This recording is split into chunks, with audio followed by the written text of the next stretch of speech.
Welcome, ladies and gentlemen, to the World of Wrestling podcast.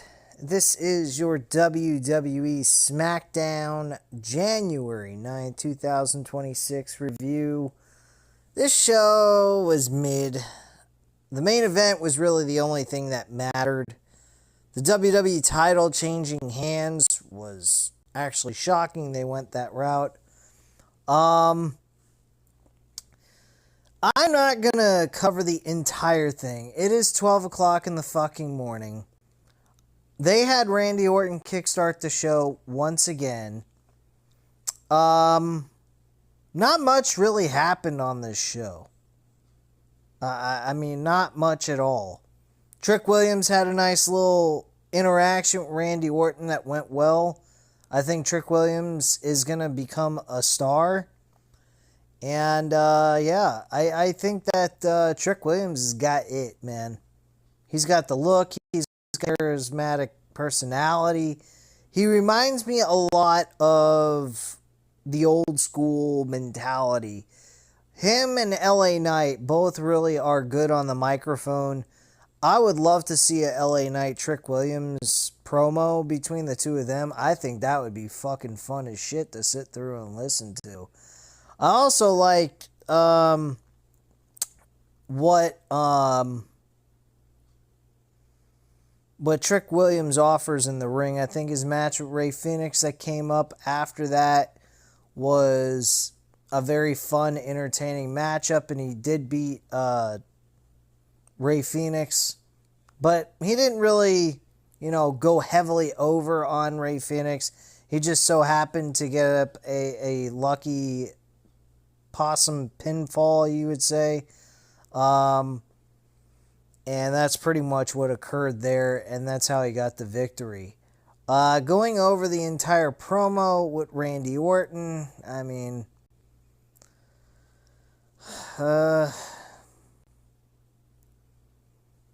so Randy Orton says he feels good to be back in this ring, welcoming the crowd to Friday Night Smackdown to a big pop. Another Randy Orton chant as Orton starts to speak again, but it's quickly interrupted by the music of Trick Williams. But the crowd was chanting "Whip that trick" as the former NXT and TNA champion heads the ring, staring the Viper down upon entering. Trick gets a mic of his own, running Orton down by saying, "Everyone says it's gonna be their year." The crowd is riled up, nearly drowning his voice out as he says there's a new star here, Trick Williams. He doesn't know about Germany, but every other country loves them some Tricky Willie. He gives Orton a bit of math to sort it out as the crowd chants RKO while Williams says it's not 2006, it's 2026, let's talk about it. Orton agrees to talk about it, talking about his height and his smoking hot wife before saying the only number that matters is the 14 world titles he's won. He gives Trick some kudos, but there's one thing Randy Orton is unsure about, and that it's Trick coming out here to interrupt him. He doesn't know if Trick has the brains. Williams agrees, saying Randy is one of the greatest. He appreciate what Randy said, but has issues with him saying Trick doesn't have the brains. He's out here to seize the opportunity and brush up against one of the great ones. Let's talk about it. He hypes up himself before Orton says he doesn't know what they're teaching him down in NXT, but you don't turn your back on a Viper. He was basically posing the audience while Randy Orton was behind him. He'll let that one slide, but if it happens again, he isn't going to whoop that Trick. He's going to whoop Trick's ass. Things start to get heated between the two, leading to Randy looking for a draped DDT on the Rising Star before The Miz comes in for some revenge. What he gets instead is an RKO, sending him out of the ring as Randy stares down Trick before heading out of the ring. Rey Fenix makes his entrance as Orton heads up the ramp, with the Viper giving Phoenix some words of advice and praise as we head to a commercial break. I already mentioned what happened in this matchup. This was not a bad match by any means. Fairly decent opener to the show. Trick celebrates as we go to backstage, where someone forgot to do a mic check as Byron Saxton nearly takes out the eardrums of this writer to talk to Julia and Kiana James. Kiana speaks oddly quiet for this segment, but the main point is that Julia has no qualms about beating up Alexa Bliss to defend the Women's U.S. Championship later on tonight.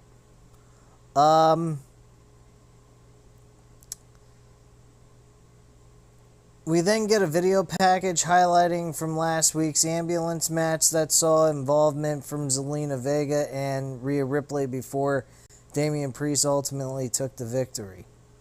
Backstage, someone has actually done a mic check as Byron talks to Priest, who talks about what's next for him. He looks at the Royal Rumble as his opportunity to face Cody Rhodes. So apparently, Damian Priest throws his hat in for the Royal Rumble. And he says he looks at the Royal Rumble as his opportunity to face Cody Rhodes before Drew McIntyre steps in to talk about the possibility that he will be champion going into the Rumble. Priest reminds Drew what happened the last time they faced off, wishing him luck before walking off.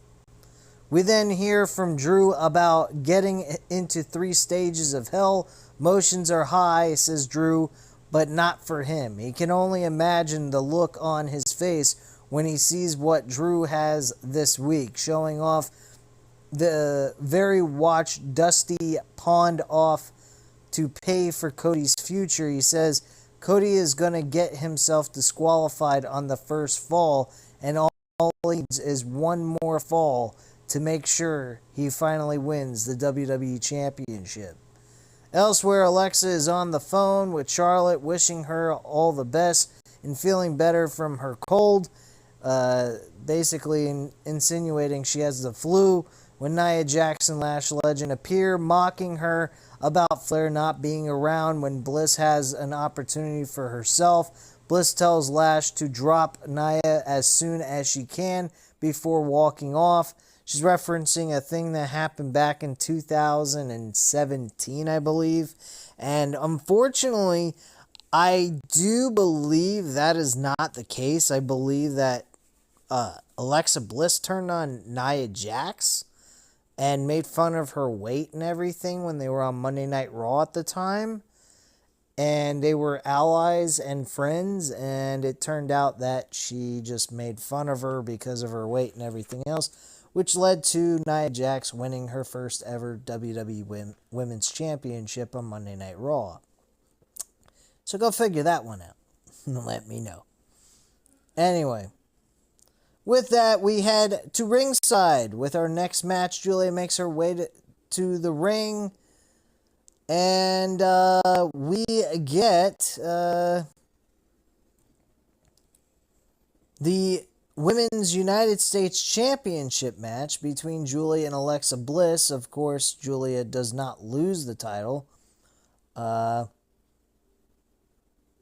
She actually lands the Northern Lights bomb on the challenger to retain the championship. So Alexa Bliss takes an L here.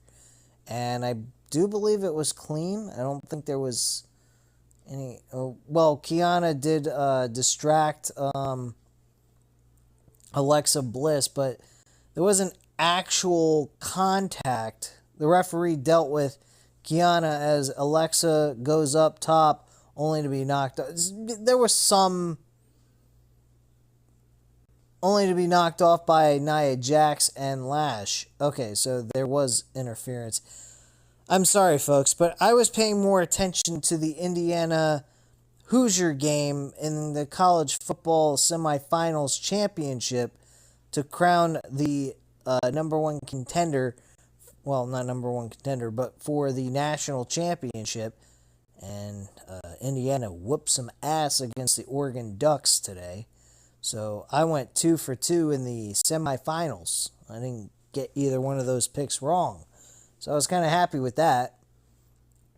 Let's see here. So, backstage, Nick Aldis officially welcomes Jordynne Grace to the Smackdown roster. So, apparently, Jordynne Grace can get airtime to be congratulated and being signed to the Smackdown division, but Javon Evans can't. He signs an old he signs a contract with an old logo for Monday Night Raw. And it's on a commercial break, no less. That goes to show you one thing. They do not see any value in Javon Evans. There's actually a report that came out today. I think I saw that while I was watching the SmackDown tonight. And I do believe I saw that where they said that Javon Evans is not looked by WWE as a rising star. They just pretty much see him as nothing. I don't know what the fuck is wrong with these people. If you don't see that he has the potential of being a future star, I mean, what are you fucking keeping him on the roster? Just let him go. I am very certain he can make it. I'm certain TNA will take him in a fucking heartbeat. The match they had with Leon Slater and Javon Evans was fantastic. They could even team those two together. What the hell? Young homeowners love to get involved with everything. I sincerely apologize about that. What the fuck was that? An advertisement that was playing on here? That's never happened before. I apologize for that. I'm not gonna stop the video and edit that out because that's just gonna take more time and bullshit. But I sincerely apologize. That's a bunch of BS. What the fuck was that? Anyway. Trying to figure out where the hell I'm at this point. But yeah, Javon Evans is not looked at as a valuable player in the WWE roster. That goes to show you as to why they put him on a commercial break, signing him. It looked like he was kind of like, oh fuck me, I'm screwed. Look on his face was pretty fucking off the walls, honestly. But whatever. Anyway, Jordynne Grace was congratulated for joining the SmackDown roster. And then Chelsea Green interrupts, showing off her AAA mixed tag team title while demanding her rematch for the Women's U.S. Championship. Grace talks about not being a diva like some women, and this riles up Green and Alba Fire to the point where Aldis gets an idea and makes Alba Fire versus Grace official for later tonight. He then deals with Kit Wilson by closing the door on him when asked about dealing with Matt Cardona's toxic masculinity. Then, speaking of Matt Cardona, we cut to the next segment where Matt Cardona is being asked by Byron Saxton. He talks about the options he had after leaving nearly 6 years ago, but he decided to bust his ass and work as hard as he could to eventually come back. He turns his attention to his old pal Cody Rhodes, who gets booed by the crowd. Yes, folks, he got booed, and there was also a Cody sucks chant, or a let's go Cody, Cody sucks as if he was John Cena, saying he's not just back to be back, but to get that title. Cody says once he gets past Drew McIntyre tonight, he'll think it over. They shake hands, and we go to a commercial break. Up next is an 8-man tag team match between the Wyatt Six and the MFTs. Not surprised by this match. This match was not bad, but honestly, if you missed it, you didn't miss much. It wasn't that big of a fucking deal. MFTs walk away with the W, earning their right to be to challenge for the tag team titles. And on top of that, Solo Sikoa took away the lantern that Bray Wyatt used to carry around during his gimmick, and now Bo Dallas's character with Uncle Howdy now does the same thing. This kind of reminded me of The Undertaker with the urn, and anyone that had possession of the urn had control of The Undertaker, and that's kind of like what happened here. I mean, it wasn't like he had full control of Bo Dallas, but Bo Dallas was kind of distracted by the fact that Solo Sikoa had his hands on the lantern, and made Bo Dallas kind of paying more attention to that, and it cost them the match. So after that, the group retreats up the ramp with Solo still holding onto the lantern as we cut away. Backstage, we get Carmelo Hayes, and actually that to me was more of they were actually creating a story there. And some people might debate that with me. Well, how's that a story? Just took away a lantern. What's the big deal? Because the lantern's a symbol of what his brother used to carry. So it's very valuable to him. It also, probably you could use it as a way of saying it's his way of being a strong character. Without it, he's weak. So probably at the end of the day, in order for him to get that back, they're going to use that as a negotiation tool, the MFTs, to get their tag team titles.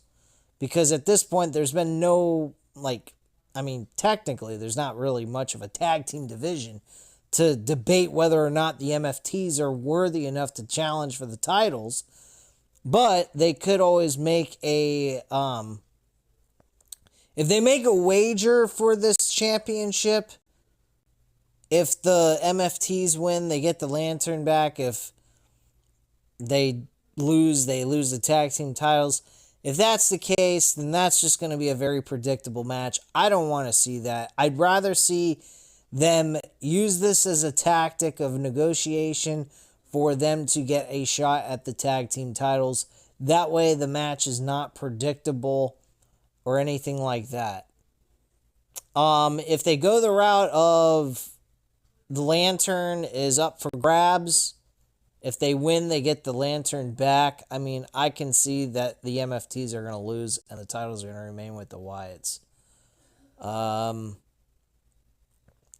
So I hope that they just use the lantern as a negotiation tactic. That way it's not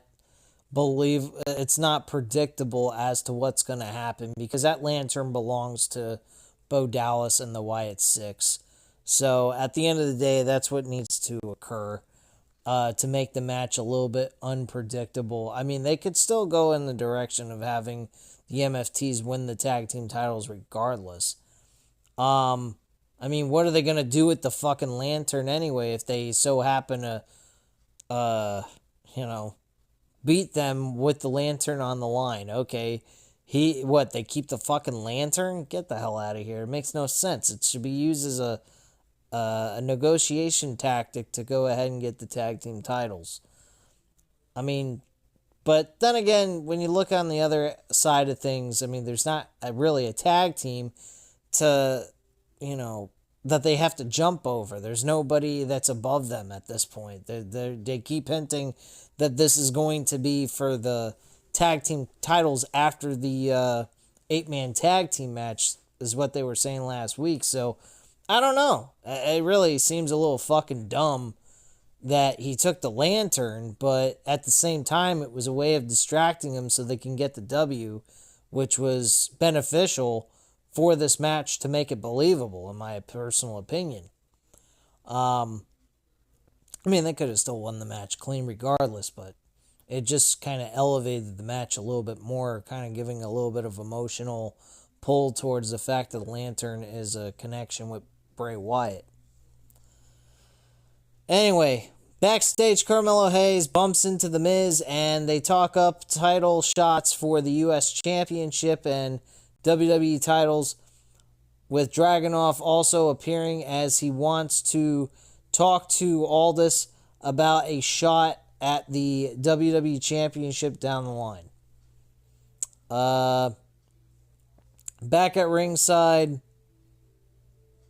Alba Fire is accompanied by Chelsea Green as she heads to the ring for our next match.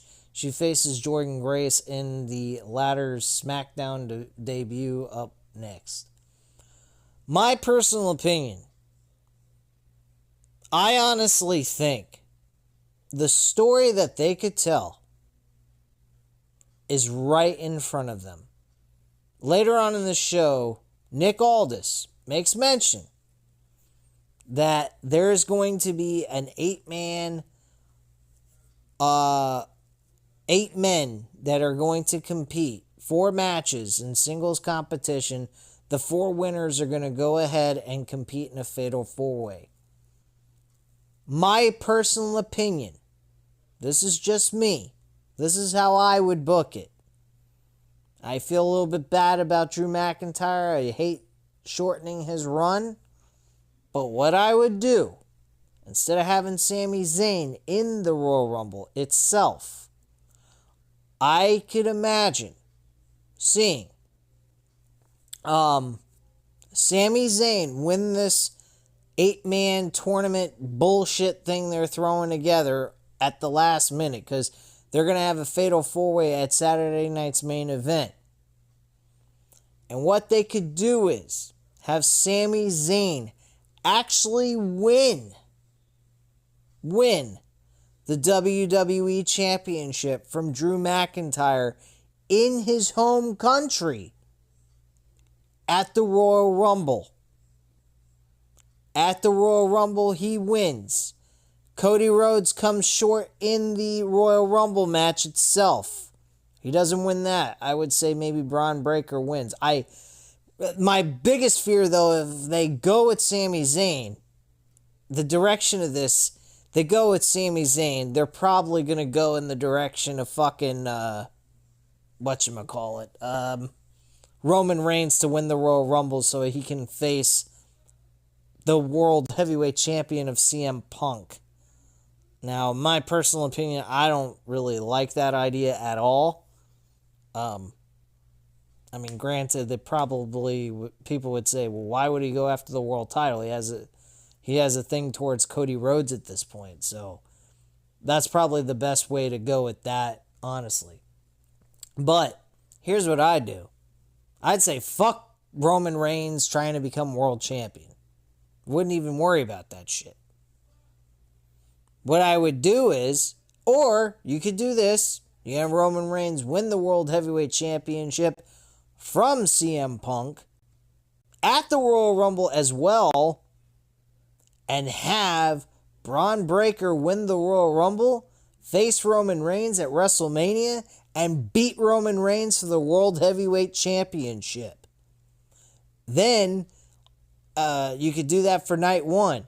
And then on night 2, you have the WWE Championship on the line. And this is how you get to this. You have Sami Zayn win the WWE Championship at the Royal Rumble itself. And then you have Cody Rhodes, instead of winning the Royal Rumble, he comes up short at the Royal Rumble thanks to being eliminated by Braun Breaker. And you have Braun Breaker go ahead, or not, you have Cody Rhodes at the Elimination Chamber match, win the Elimination Chamber to become the number 1 contender, face Sami Zayn at WrestleMania in Vegas, and then Sami Zayn loses the title in a fucking screw job finish, and Cody becomes a fucking heel. Because it needs to happen. Cody needs to become heel. Cody as a babyface has become dry as shit. I am over it. It's time for them to pull the trigger on this. Last year, okay, I would debate that. I'd say, yeah, maybe that's a little too soon. They got things going well for them. But I have noticed there have been fans a little bit voicing their opinion towards him in a negative light. Maybe it's time to flip the switch and turn him into a villain. And by turning him into a villain, that creates a lot of fucking heat.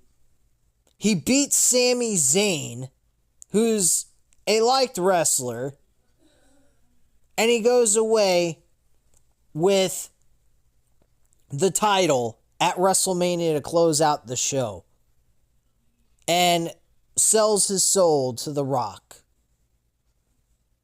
They could do that. They could go in another direction with it. He could just turn heel on his own. Whatever. That's an idea they can go with. The other option is they could just play it safe, have Cody win this Fatal 4-Way, win the WWE Championship back at the Royal Rumble, which me personally, I'm not too much of a fan of. I don't think that that's really a great idea, honestly. I mean, they could have him lose it at the Elimination Chamber and have the WWE Championship defended if they wanted to go that route. I don't know. But I really want to see something different. I think Sami Zayn winning the WWE Championship, having him face Cody Rhodes actually, you could have Cody Rhodes and Sami Zayn in the main event of night 1. I'd be fine with that. And then have Roman Reigns as world champion going into the main event of night 2 of WrestleMania, and have Braun Breaker go over with the biggest win in his fucking career. Now that's being fucking ballsy. That to me is being ballsy. That's having some guts. That's testing the waters. That's throwing a gamble. We're going to be going to Vegas for the second year in a row. How about this time we really fucking gamble here? And gamble on Braun Breaker main eventing WrestleMania in night 2. The true main event of WrestleMania. I don't give a fuck about this night 1, night 2 main event bullshit. Night 2 is the true main event of WrestleMania. To me, CM Punk has yet to main event WrestleMania, in my personal opinion. But it is what it is. I don't know what they're going to do. This is actually kind of interesting. There's a lot of avenues they could go and make it interesting. They could even have Drew McIntyre remain WWE champion. I mean, I think that would be very considerate to do, having Drew McIntyre remain the WWE champion going into WrestleMania, and having Cody go off and do something else. I mean, I would be totally cool with that. Maybe give Matt Cardona a heel run and make him face Cody Rhodes in a grudge match at WrestleMania. That's another great idea to go with. Granted, that would probably downgrade Cody Rhodes because he is the top guy in the business. But Drew McIntyre being the WWE champion at WrestleMania, I like the sound of that. You could have Roman Reigns face Drew McIntyre for the WWE championship, and Drew McIntyre walks away with the fucking title. And hell, if you want to get really technically, if you had him join with The Rock, I mean, it's just fucking stupid. But then again, that could work too. That could be a smart idea because then that helps build towards their future match at WrestleMania 43 in Saudi Arabia. So that's another great idea they could go with. And maybe save maybe save Sami Zayn for a match for the WWE Championship at WrestleMania 43 in Saudi Arabia. I don't know. I don't know what the fuck they're going to do, but I feel like I've come up with some pretty good ideas. They're gambles. They are risky. They're not the biggest names in the world. Main eventing two of the biggest, the two nights of main events of night 1 and night 2. I mean, you got Roman Reigns I'm putting out there as world champion in main event night 2 with Braun Breaker, which you're trying to highlight and main event a new star and a new name. Him beating Roman Reigns would be a huge fucking bump. And then you could get The Rock involved in this as well, building towards that match at WrestleMania for WrestleMania 43 for next year and costing him the match. I would be perfectly fine with that.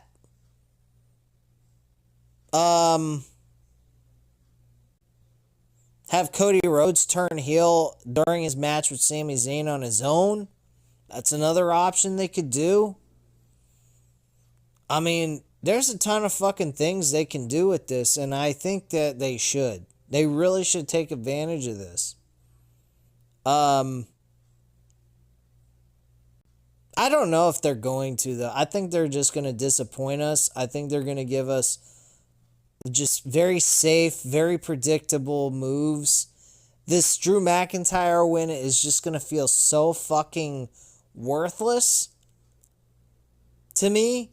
I honestly think the correct move to make Drew McIntyre's win not seem worthless is going with someone new and beating him like Sami Zayn in his hometown and getting him that world championship. Now, granted, I'm not going to say that he deserves it, but it builds towards the story of Cody Rhodes turning into a heel, giving us a brand new version of Cody Rhodes as a heel this time instead of a baby face. Maybe you get Cody Rhodes as this, kind of he had this crazy mentality, kind of like be fidgety and angry and shit, and just, he'd kind of like have a mix of his current day Cody Rhodes with a Stardust mentality, but without being the Stardust character that I liked. He did that a lot in the Ring of Honor when he was a rival against Kenny Omega. I mean, that's an option. And I think that would be great. And he would be back with the WWE Championship at WrestleMania. And he'd become a heel. And he wouldn't hesitate to pull the trigger to get a shortcut to win. He got fucked over. So, I mean, that's an option. The other option is they could probably go with Jacob Fatu. That's another direction they could go with this. I mean, Jacob Fatu getting a WWE title opportunity against Drew McIntyre to get even for what happened, and he still comes up short. I'd be fine with that, because then Drew McIntyre at least has somewhat of a run with the title, and it's not just some 2-week reign that ends up being an absolute fucking joke. Just saying. But I think there's a lot that they could go with on this, and they could make it interesting, but that's on them. I think they're just going to play it safe. They're going to get the title back to Cody Rhodes, and my attitude is this then. If that's the direction you're going to fucking go, again, like I said about the fucking world title with Braun Breaker, if you weren't planning on having Braun Breaker win the world title during that match against CM Punk, then what was the point of the match even taking place in the first place? What was the point of the match taking place? What, so we can get 50-50 booking? We have to make Braun Breaker suffer his loss in a world title match that he wasn't going to get?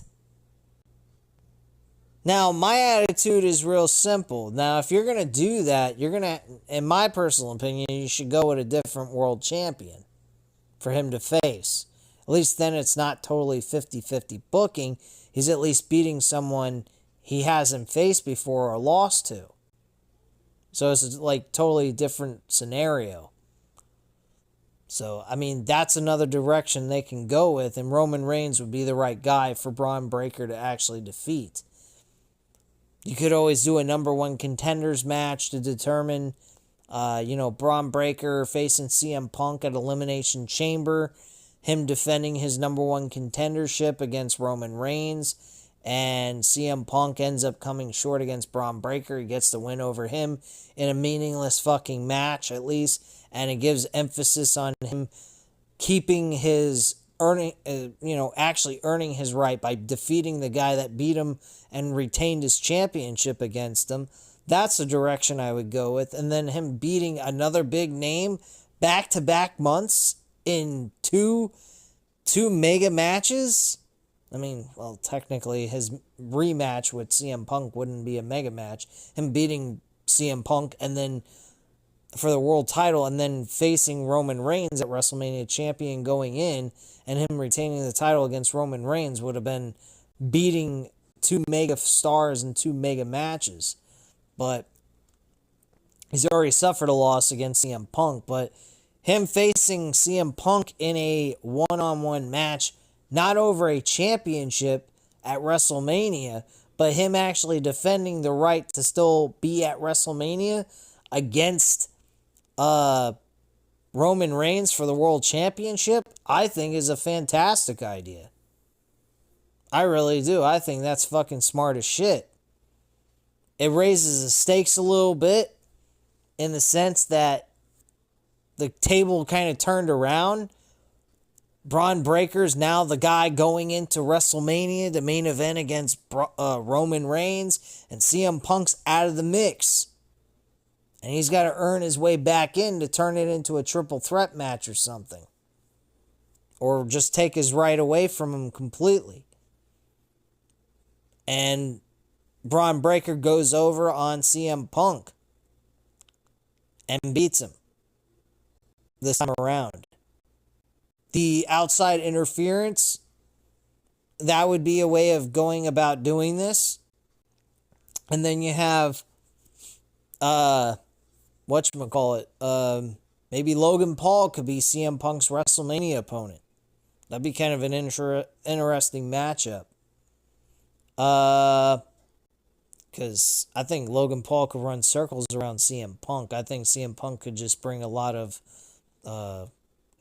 intrigue to the story, really, wrestling-wise, comparing the two and how well they move around the ring. I mean, Logan Paul can run circles around CM Punk at this point. CM Punk is not at the same level he used to be because of his age. But yeah, I mean, like CM Punk versus Logan Paul, WrestleMania, I think that would work very well. That'd be an interesting match to see those two. And not to mention, they really haven't touched on that story at all. Being the fact that Logan Paul,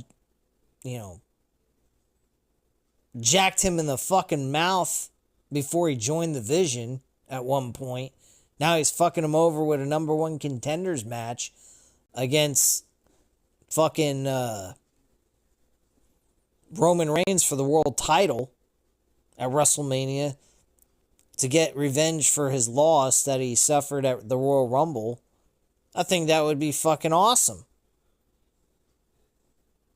I mean, you gotta go with some new stars, man. This shit with the fucking same people over and over again, it's just getting stale, man. I swear, if they go back to Cody Rhodes to be the number one contender, to face Drew McIntyre for the world title, why not just give him the fucking number one contender right out of the gate? No 8-man, one-on-one, 8 men competing in one-on-one action and then having a fatal 4-way in the Saturday night's main event. You gotta go with somebody new and fresh. Somebody that hasn't challenged for the WWE Championship. That's just me. I don't know, man. This company is probably going to play it fucking safe because that's all they know how to do is play shit safe. They're going to fucking Vegas. They're talking about putting it all on the line and gambling and all this gambling theme bullshit. Okay, good. Where the fuck are you taking any risks? Where are you going ahead and trying to build new stars and putting the future of the company in their hands? You're not putting any trust in them because you don't trust them. Plain and simple. That's why this company is sinking like a fucking ton of bricks. Well, more like a ton of shit going down the drain in the toilet bowl. It's better terminology I should use for this. But yeah, I mean, personally, those are some directions they could go with. I think that is a fucking way better stories being told.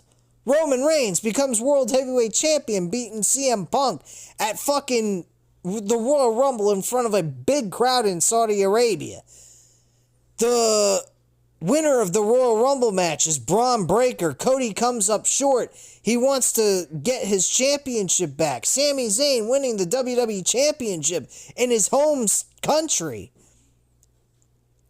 In front of a big-ass fucking crowd, finally achieving his goal. Yet, I will admit this, the story that they told was on-again, off-again bullshit. Which needs to stop. If you stick with a story, you start a story, stick with it. Don't fucking just turn around and go, I think we'll just go with an alternate path for him and have him win a fucking secondary championship, which he's already done in his career. No, if they're going to make Drew McIntyre lose the title to somebody, it's going to be someone new and fresh. If they go ahead and have Drew McIntyre win this fucking title only to give it back to Cody Rhodes, it is a fucking waste of time. He should have never won the damn title in the first place. That's all I have to say on this bullshit. And I would just have that happen. I'd have Drew McIntyre lose the title to Sami Zayn. Cody wins the Elimination Chamber to become the number one contender to face Sami Zayn at WrestleMania. We get this idea that they're actually buddies and they're just having friendly competition. But at the end of the day, we find out Cody becomes a prick. He becomes a cheater.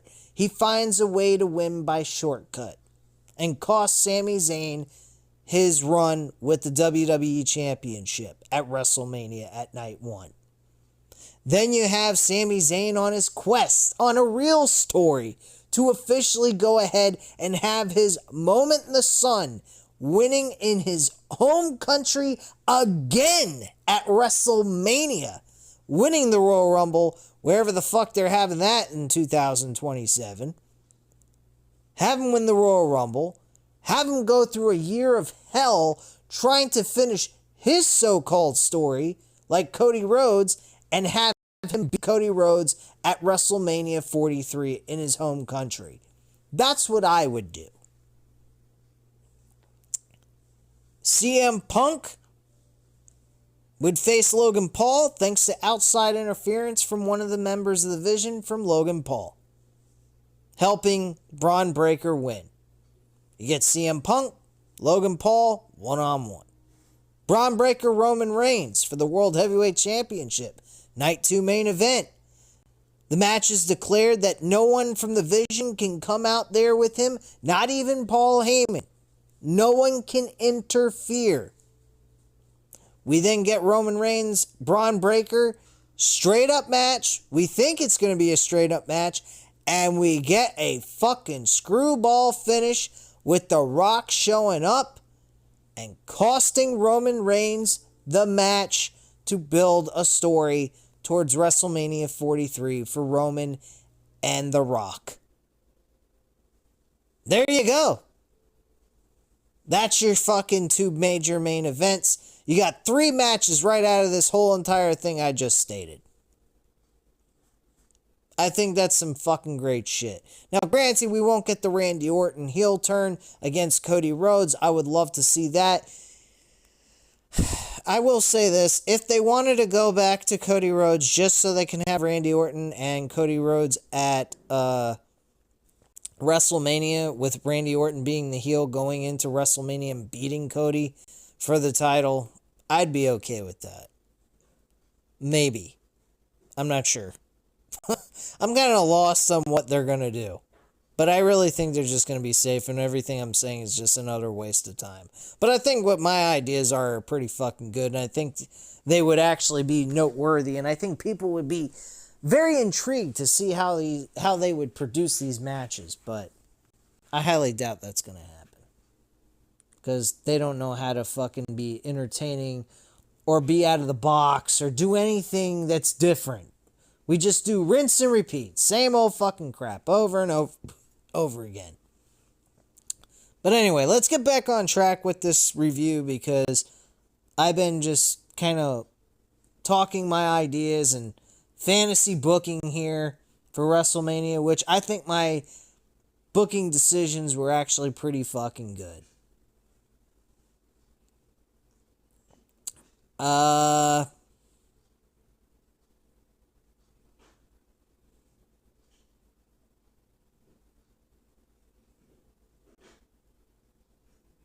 Anyway, Jordynne Grace won her debut match against Alba Fire. No major issue there. Not a no-brainer either. So Grace is heading up the ramp and only to come face to face with Jade Cargill. Jade has a microphone in her hand, and her mic skills are as good as a fucking retard. At the end of the day, folks, if I didn't know any better, I think she has amnesia and continues to forget. She keeps repeating the same fucking shit over and over again. I'm that bitch. Good for you. You said this last week to Jordynne Grace last week. And she says, I'm Jordynne Grace, and I know you're one of those. So she's already aware she's a bitch. So, in all honesty, this whole thing was an utter and complete waste of fucking time. And Joe Tessitore stating what he said as, that was a statement and a mic drop. That I couldn't believe Triple H had Joe Tessitore say that. That was probably the dumbest fucking thing I have ever heard Joe Tessitore say in my life in his entire time he's been a commentator in WWE. Now, granted, maybe someone has something better than that. If you do, let me know in the comments down below. But me personally, that comment was the worst comment as a commentator I have ever heard Joe Tessitore made since being in the WWE. Fucking sad. I can't believe Triple H made him say that. Fucking utterly ridiculous. So we go backstage, we hear from Sami Zayn, who admits he kind of hopes Drew McIntyre wins the WWE Championship. See, I even stated this. Sami Zayn hopes that Drew McIntyre wins.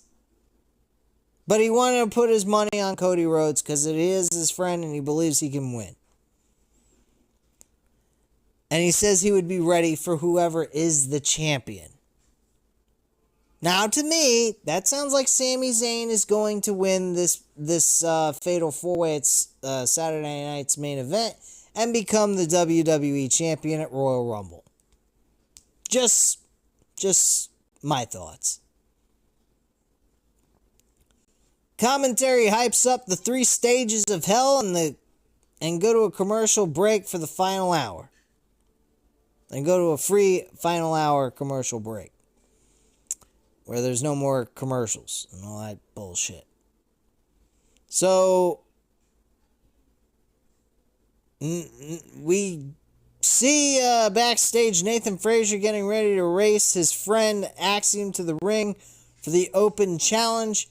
But it's actually Johnny Gargano who lays him out before running off wearing the Axiom mask. We see the actual Axiom check on his friend before heading to ringside where Shinsuke Nakamura makes his entrance to answer the open challenge. So we get an open challenge for the U.S. title. Carmelo Hayes and Shinsuke Nakamura. Match was good. Carmelo Hayes looked like he was a little banged up in the shoulder. Again, another person with a shoulder problem. Dear God, how many fucking people are going to have shoulder injuries? There's a laundry list of guys with injuries with their shoulders. It looked like he had a problem with his shoulder as well. But yeah, the match wasn't terrible, but it wasn't that big of a fucking deal. If they didn't put it on the show, I wouldn't have cared. They really need to give it a fucking chill pill on the open challenges for the United States Championship. Maybe give it some time to breathe and maybe do an open challenge every couple of weeks, maybe once a month, maybe at a pay-per-view. Maybe do that. Maybe bring an NXT star into the ring and have him challenge for the title and be a possible hint as who's coming up next to the main roster type of thing. I mean, what the fuck are we doing here? Open challenges every fucking week for the United States title. I didn't know this was a television championship. I thought this was a United States championship. If it was a WWE television title, which back in the heyday when television titles existed, they were defended every single week because you were on television. WCW did that. I think even ECW did that. Whenever they were on television, they would defend the title. The only time the title was not defended is if they weren't on television to compete. So, I don't understand what the fucking point of this open challenge for a United States title has to be every single week. This is outrageous and stupid. Shinsuke Nakamura now a so-called babyface. I don't know. I'm fucking confused on what the hell he is. So, backstage we hear from Cody Rhodes, who runs down Drew McIntyre for what he's done before promising to beat him to retain the title. We hear from Nick Aldis next, and he hypes up tonight's main event before announcing that 4 qualifying matches next week will lead to a fatal 4-way to determine the number 1 contender for the WWE Championship at the Royal Rumble. Get a video package of the 3 stages of hell, which was very nice. I honestly think that this match should have been saved for the Royal Rumble. This was a fun, entertaining matchup. Noteworthy pay-per-view for free television. This was a free match. You didn't have to pay for it. You didn't have to have ESPN to watch it.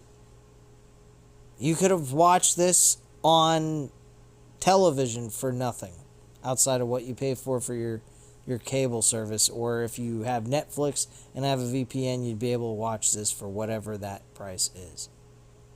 So, this was a good matchup. Cody ends up losing the first fall. I wasn't surprised by that. I figured that's what was going to happen.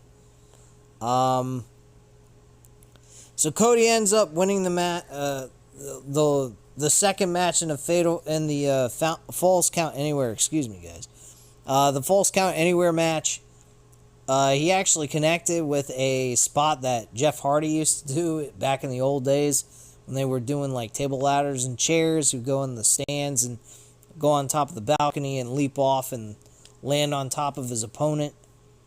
That was actually a spot in the show tonight that I thought was pretty cool. What else?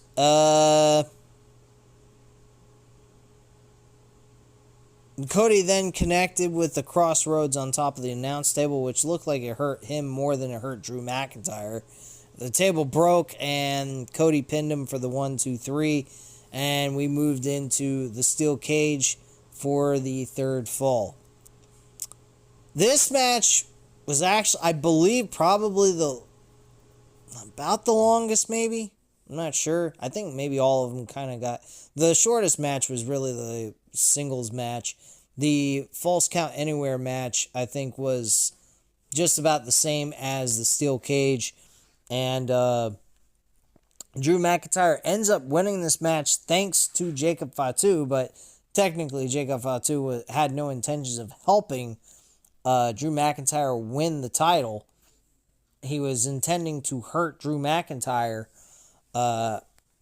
and cost him the title, but Cody, for whatever reason, I don't understand why, he attacked Jacob Fatu. This shit made no fucking sense. Cody attacked Jacob Fatu because Jacob Fatu is probably assuming that this is Drew McIntyre, the person who attacked him the time that Jacob Fatu was written off television. But Cody beats Jacob Fatu when he could have just climbed the cage and retained his championship. Now, folks, when I'm stating this out loud and I think about it, it's fucking completely illogical. Why the hell would he attack Jacob Fatu when Jacob Fatu had no intentions of harming or costing Cody Rhodes the WWE fucking championship? Creatively, you made Cody look like a fucking idiot. All he had to do was climb the fucking steel cage or walk out the door, but I believe they were right in front of the door, so he had no way of getting through the door. So he could have just climbed over the top of the cage, land on the ground, and retained his fucking championship. So at the end of the day, you made your WWE champion look like a fucking idiot. Not once, but twice. And what I mean by that is at WrestleMania 41 against John Cena. He had the WWE championship in his hand, referee knocked out, had the opportunity, he hesitated, he lost, John Cena pulled the trigger, doing what he had to do to win, and he won the fucking belt and walked away with the title. Now, again, like I said, Sami Zayn winning the WWE Championship, Cody turning heel and finally not being concerned or worried about being this so-called goody two-shoe kind of guy and finally just pulling the trigger when he sees an opportunity to get an upper hand, and he fucking does it to win. That's where you get your Cody Rhodes heel run. And that's what needs to happen against Sami Zayn. You don't need The Rock for that. The Rock can be utilized for the Roman Reigns Braun Breaker match with the Vision excluded from ringside. And then The Rock makes his pleasant return to build his story for him and Roman Reigns at WrestleMania 43. And there you go. There's your stories. But no, he attacks Jacob Fatu instead. Jacob Fatu attacks him, and he then, Drew McIntyre slides out the front door and wins the WWE Championship. And that's how the show goes off the air, as Cody goes ahead and ramjacks Jacob Fatu's skull into the fucking steel cage. Yeah, that's working very well in your favor, Cody. Very smart move. This show was mid. I think it was alright. The main event really helped the show get elevated. SmackDown's going to suck next week. Well, maybe not, because they're having 4 matches to qualify for a number 1 contenders match in the Fatal 4-Way match at Saturday night's main event. So that would probably hold things up for them and make things watchable, I guess. But in the overall look of things, this show is looking, just like I said, it's going to turn into shit as we move further and further into more and more episodes. And I don't think there was any surprise by that at all. So that's just my viewpoint. I don't know what you guys think. If you guys would like, go ahead, leave a comment down below. I'll definitely get back to you on that. Hit the like button if you enjoyed the video, and hit the subscribe button if you're not already subscribed to the channel. I thank you guys very much for watching, and have a great night, guys. Bye.